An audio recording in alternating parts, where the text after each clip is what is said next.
Hi, welcome to Hillcrest Sermons, growing together. Show us your heart's delight. Good morning, Hillcrest. It's good to be with you. My name is Hannah Dreblow. If we haven't met, I'm on pastoral staff here. I work primarily with our young adults. I run a program called Foundations that we have here, which is for young adults exploring kind of their calling and their identity. And it's my honor and delight to be with you sharing this morning. We are in the book of Leviticus. We're actually coming toward the end now of our series in Leviticus, just a couple more weeks.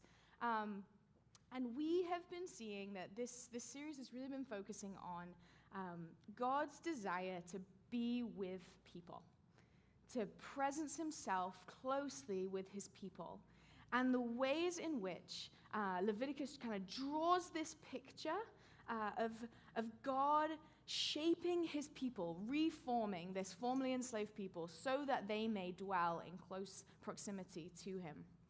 And this morning, I want to talk about this idea of how God might use time to cultivate holiness in us, and how time can be this holy disruption in a very disenchanted world. So we're going to jump straight in. We're in Leviticus chapter 23, and there's this chapter is it's about time. It's God's calendar, if you will. And it starts with this verse 3, which says, "There are 6 days when you may work, but the seventh day is a day of Sabbath rest, a day of sacred assembly. You are not to do any work wherever you live. It is a Sabbath to the Lord." At the very beginning of chapter 23, the Lord commands the people of Israel to observe Sabbath rest. This weekly rhythm that we meet in the garden in Genesis, and that we've actually seen God teach to the people of Israel throughout their journey in different ways. I want to think back to a few weeks ago when I shared about food. Talked a lot about bacon. That was really fun. If you want to talk about bacon more, I'm available to answer your questions following this sermon. But in Exodus, the people of Israel were taken out of slavery in Egypt and into this time of wandering in the wilderness. And if you remember, when they were there in the wilderness, the Lord says to them, there are 6 days. You're going to go and you're going to gather food. And then on the 7th day, you're going to rest and there will be no food. If you're familiar, for 6 days, you'll gather this food. You will prepare for a 7th day where there will be no food on the ground, but you will rest and delight. There was this rhythm of time that cultivated a trust in the Lord. I'm going to trust you, God, for this day. This rhythm, gather, prepare, see God provide. And God is slowly starting to make these patterns in the people of Israel that as they've come out of slavery in Egypt, that teaches them to trust in God, trust in the Lord. It shows God's way is different to the way of Egypt, this relentless work, this never-ending work, this demand when they were in Egypt to work harder, to do more. And it's this different way of living. And it lays out a framework for how are these people, how is this community of people going to worship God? How are they going to dwell in close proximity to his presence? Then this idea of seventh-day rest, of Sabbath, appears in the Ten Commandments. And we're going to look at that a little bit later on today. But what I'm trying to say is that when we read this in Leviticus, it's not like a brand new concept. It's not something that's going to be brand new to the people of Israel. They've experienced this rhythm of 6 days and then a rest, 6 days and a rest. They've experienced it a few different ways already. But chapter 23, and I would encourage you to go ahead and read that if you have time this week, is really interesting because it sets out not just this pattern of 6 days of rest, of work and then a day of rest, but a whole calendar year. And I think we have a slide with a little diagram here, this nice diagram. But chapter 23, it sets out this calendar year for the people of Israel. So not only are you meant to exist in this weekly rhythm of time, but we have this year rhythm of these 7 festivals. So in the spring, we have these feasts of the Passover, the unleavened bread, first fruits, Pentecost. And then we have these fall feasts that come on the trumpets, the festival of Atonement, Day of Atonement that Tim talked about last week, and then the Festival of Tabernacles. The year is divided into these two halves with these 7 festivals, these 7 annual feasts, marked by 7 days of rest. And every 7 years, even the land gets a rest that we read about in chapter 25. And every seven years, they have the celebration of Jubilee that Tim is going to talk about next week. But the reason I draw our attention to these rhythms of work and rest, both in our week and in the whole calendar year that God is laying out, is this idea that rhythms of time are deeply intertwined with work and rest. Over and over again in chapter 23, when the Lord is laying out these festivals, he uses this phrase of do no regular work. It is repeated over and over again. What is also repeated is this idea of preparation, that you must prepare, you must make ready so that you can enter into these times of rest, but so that also your whole community can enter into these times of rest. There's literally these ways that the Israelites are meant to live, the ways that they're meant to work, the ways that they're meant to cultivate their land, the ways that they're meant to harvest, so that the poor, the foreigner, everybody in their community is able to access Sabbath, is able to access rest. And I love also in chapter 25 when we see this story of you actually have to give a whole year of rest for your land. The land even gets to have a Sabbath rest. And there's this cool, almost like this training that happened in the wilderness when the Israelites are in the wilderness in Exodus, and the Lord is saying, gather your supplies for 6 days, and on the 7th day, trust in me, and I will provide for you. And it's saying, well, when you go into the promised land, I'm gonna increase that. You're gonna work for 6 years, and then for a whole year, you are not gonna tend the land. And whatever is available, you need to trust that I am going to provide for you for that whole year. But why? Why does time matter? Why is God using this rhythm of a calendar year? Why is he using a rhythm of a week? Why is it important? Mark Scalata, on his book in Leviticus, writes that the Israelites were always in danger of forgetting their calling to be a holy people. But the Sabbath and these annual celebrations acted as constant reminders of who God is and who they are as his chosen ones. Leviticus, we've seen, exists in kind of this framework that puts their life in Egypt in contrast with their life that God desires, this how to be human, this God version, and there's this contrast that kind of is serving as a reminder. I think Tim talked about this a couple of weeks ago, this idea that remember who I am. I am the Lord your God who brought you out of Egypt. I am the Lord your God who brought you out of Egypt. Their life in Egypt is contrasted to their life now, their identity as rescued people. And these breaks from everyday life allow people to suspend their normal activities and enter into holy time together. There's an intentionality here. They order their time in a specific way. They arrange their lives in a specific way so that they may enter into rest, so that they may worship God in the wilderness, so that they may worship him, and so that others can also worship him. So I think there's this idea here that the way you arrange and order your time shapes you. It affirms your identity inwardly. It marks you. It reminds you of who you are. It reminds you that we trust in God.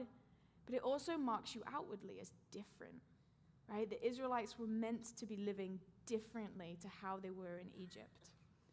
It says you're different and you're not in Egypt anymore. But why does God care about time? Why kind of Sabbath? Why the arranging of our calendar year? Well, we've already started to think about this idea of trust, right? mentioned this for the Israelites wandering in the wilderness. There's this like developing trust, this trust that God's going to provide for you. That's being kind of brought out. But I think there's also something very formative about time and how we see it and how we utilize it and how we kind of order it. And I want to go back to where we first meet the idea of Sabbath in Genesis.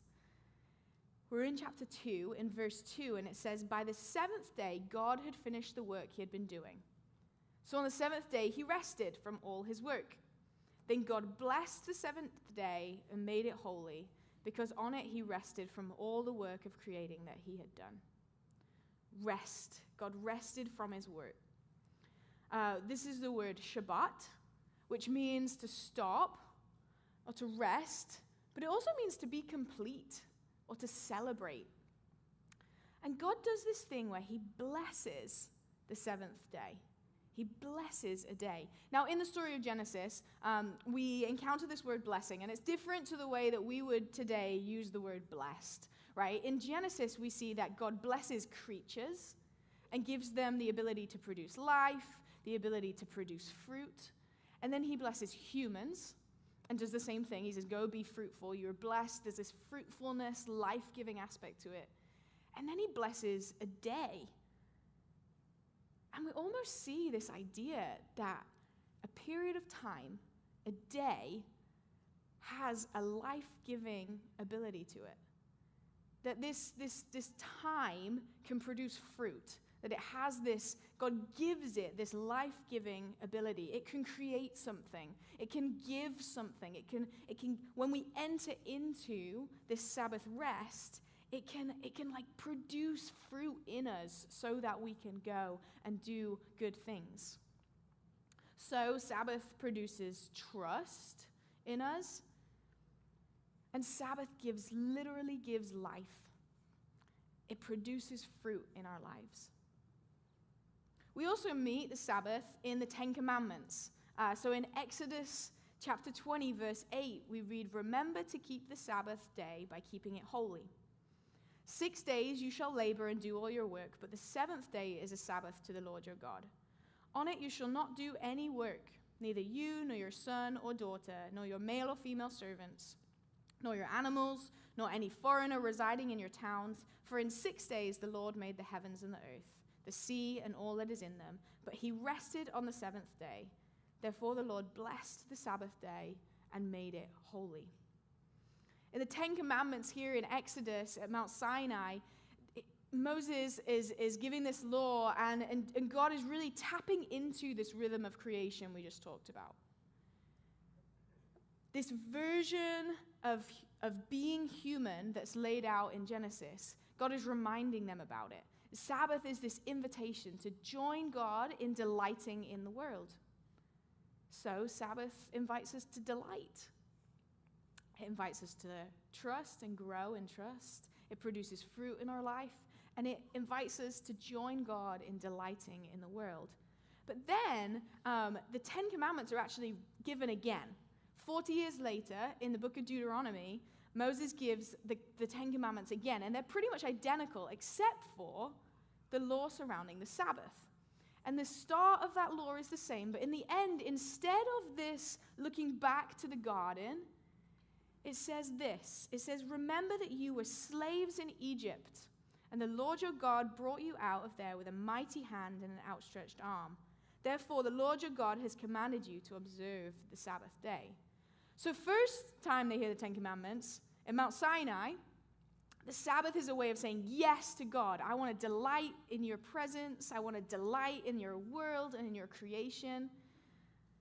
But in Deuteronomy, Sabbath is a way of saying no. No to Egypt. There is a strong contrast between the life in Egypt and the life as God's chosen people. Sabbath is an act of resistance. It's defiance against the ways of Egypt. It's defiance against the Pharaoh and the slave drivers. And this law, honestly, is a warning. Do not conform to the pattern of Egypt's way of life.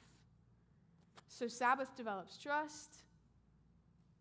Sabbath allows us to produce fruit in our life. It literally gives life to us. It invites us to delight. And it's also resistance. It's resistance to a different way of life. Do not conform to the pattern of Egypt's life. So in Leviticus, we've seen these different rhythms and practices and things that the people were to do and how they were to live their normal, boring, everyday lives, and that all these things matter, but God is also saying, hey, you meet me at the tabernacle, but you also meet me in time. Time matters. The way that you use your time will form you. So, what does it mean for us today? We are not Israelites wandering in the desert. We are not emerging from a life in slavery in Egypt. But the reality is, we do kind of live in a new Egypt. There kind of is still a Pharaoh out there who says that we aren't enough, we don't do enough, we don't work hard enough, we don't have enough. We must be liked.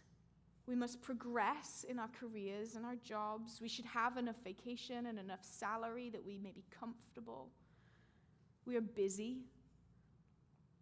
And all of these things are within our power to achieve and to do.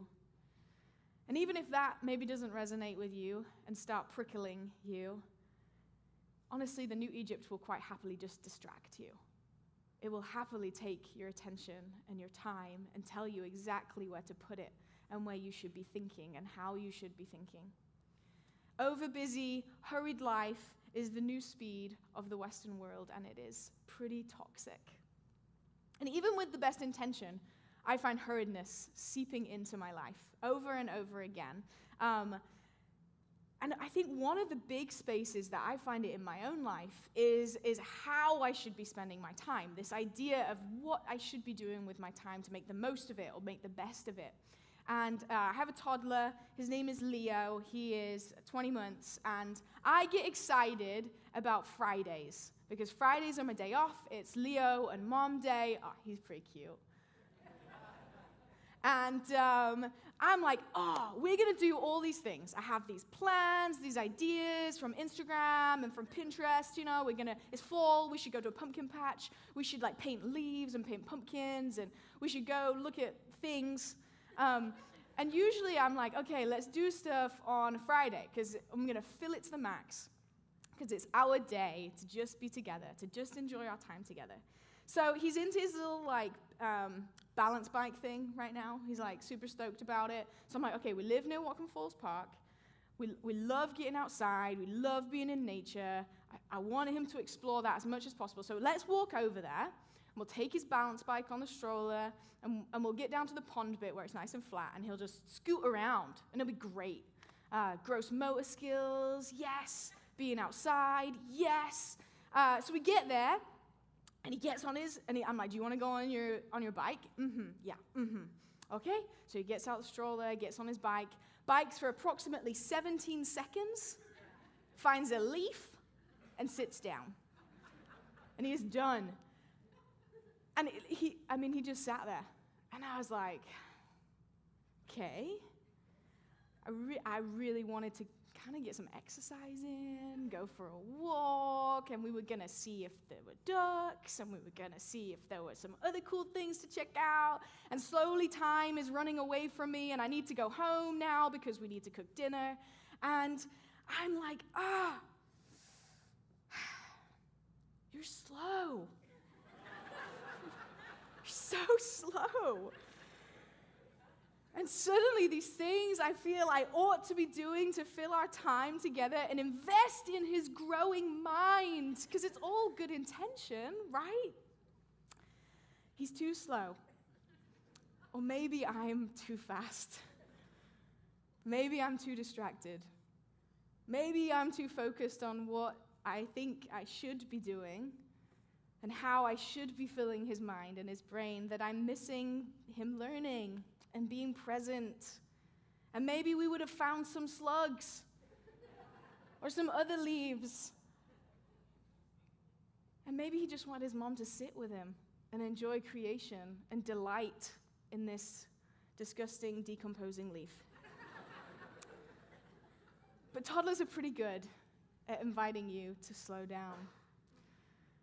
Because the reality is, our culture now, we work more than ever, we have more than ever, and we're told more than ever of how to fill and use our time, and we're quite miserable as a society. So perhaps more than ever, the holiness of time and the spiritual formation of Sabbath is actually needed. A repeated, ongoing reminder to turn your attention, or even just retrain our attention to a God who's always with us. To develop trust in him, to delight in him, to provide space for our lives to actually be formed and shaped. Let's be real though, I think most of us like the sound of Sabbath. I don't think that's the issue. I think it sounds great. Rest, recalibration, sitting on a beach in Hawaii, yeah. I love the sound of that. But the issue is that this new Egypt is really hard to escape. It's really hard to see the ways that it has just woven into our lives. These rhythms of time and in our culture are so deeply ingrained,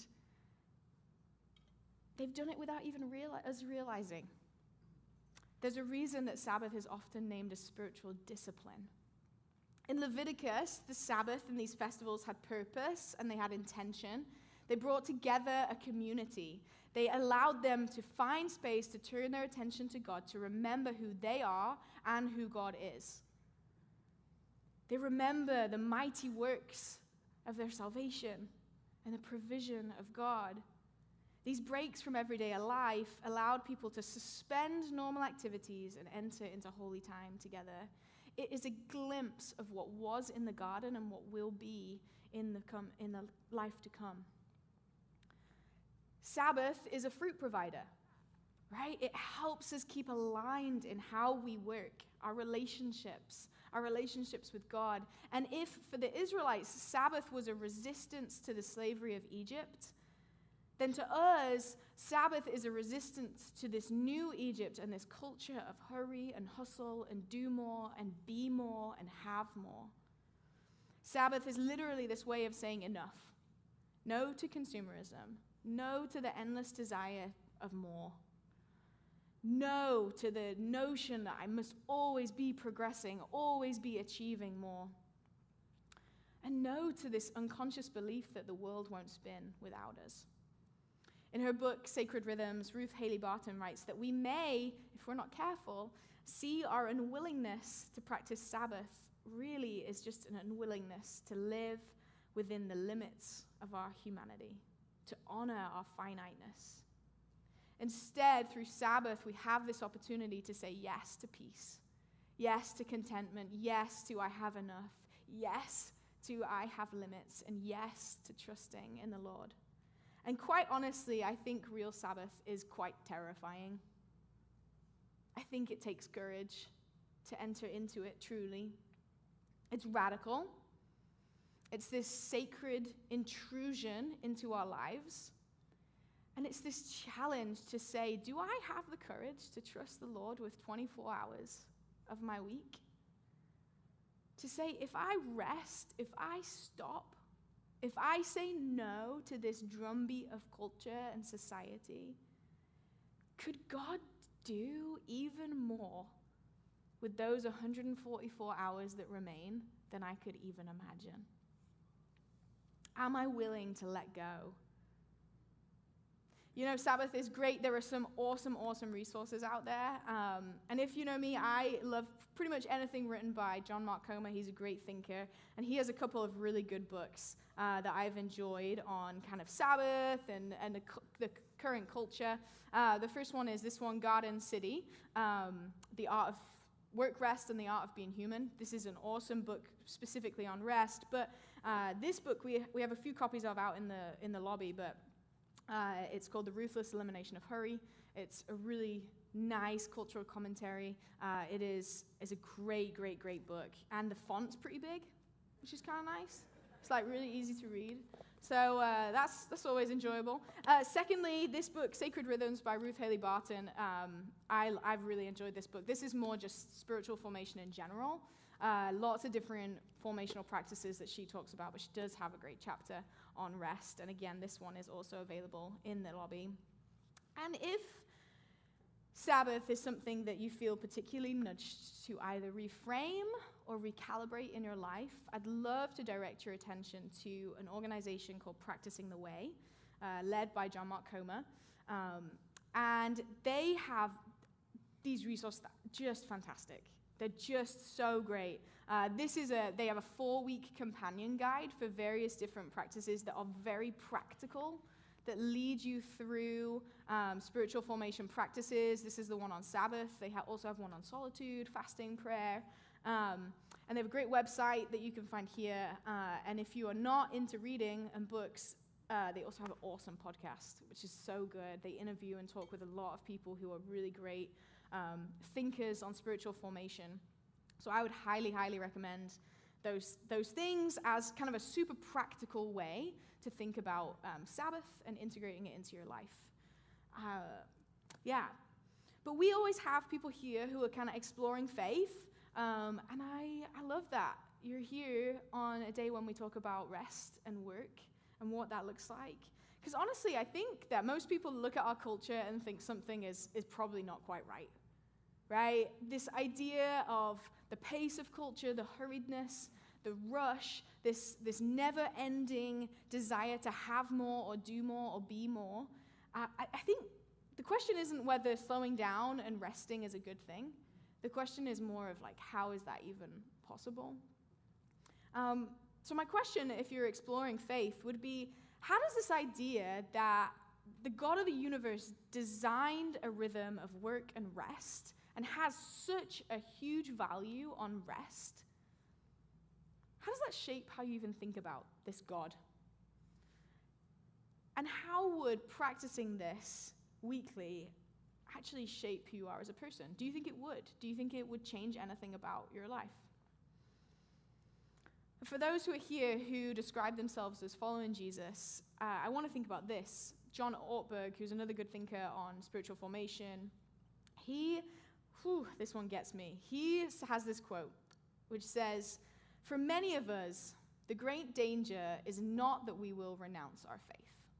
It is that we will become so distracted and rushed and preoccupied that we will settle for a mediocre version of it. We will just skim our lives instead of actually living them." That one hits a little bit. So my question for you would be this. When you think about the idea of Sabbath, what comes to mind? Are there feelings, pictures, places, ideas, people? And what distracts you? What prevents you from slowing down? In the book of Luke, when Jesus is visiting with Mary and Martha, Martha complains that Mary is doing nothing as she works. And his response to Martha is simply this: "My dear Martha, you are worried and upset over many things, but few things are needed. Indeed, only one: spending time with Jesus.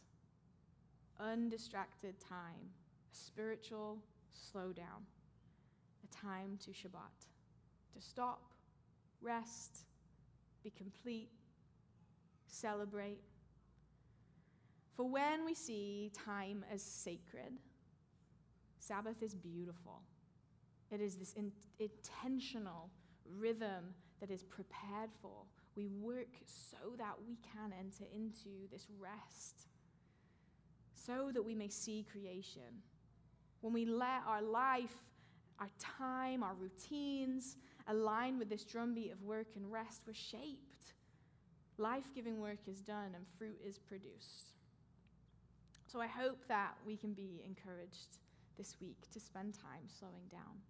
And I would love to just pray for us all as we wrestle with this, as it's hard. It's a real challenge to say no, to use Sabbath as resistance, to say no to this new Pharaoh and this new Egypt. So let me pray for us this morning. Father God, you are God over all things. You are the God over all places, all things that we do. But God, you are also a God over time. The way that we use it, the way that we see it. And Lord, I love that you desire to dwell close with us, that you want to be present in our lives, Father, and that we, as a community, Lord, I pray that we would be able to pause, to stop, to allow space for you to actually shape and form us into your people. Lord, may rest be a place where we are reminded of who we are as your children, as chosen ones, as beloved. May rest be a place where we also are reminded of who you are and what you have done for us. So God, as we head out into our world, into our weeks, into our normal, everyday time, I pray that you would help us to think about how this spiritual practice, this ancient practice of seeing time, of giving time, of offering our time, denying ourselves, how that could be formational, how that could shape us as a community, as a person, as a community, so that we may be your lights into this world, so that we may look different. Father, so we may experience your peace and your goodness. Father, I pray that you would be with us this week. In your name, amen. Thanks for listening. For more info, visit hcbellingham.com and join us any Sunday, 9 and 11 a.m.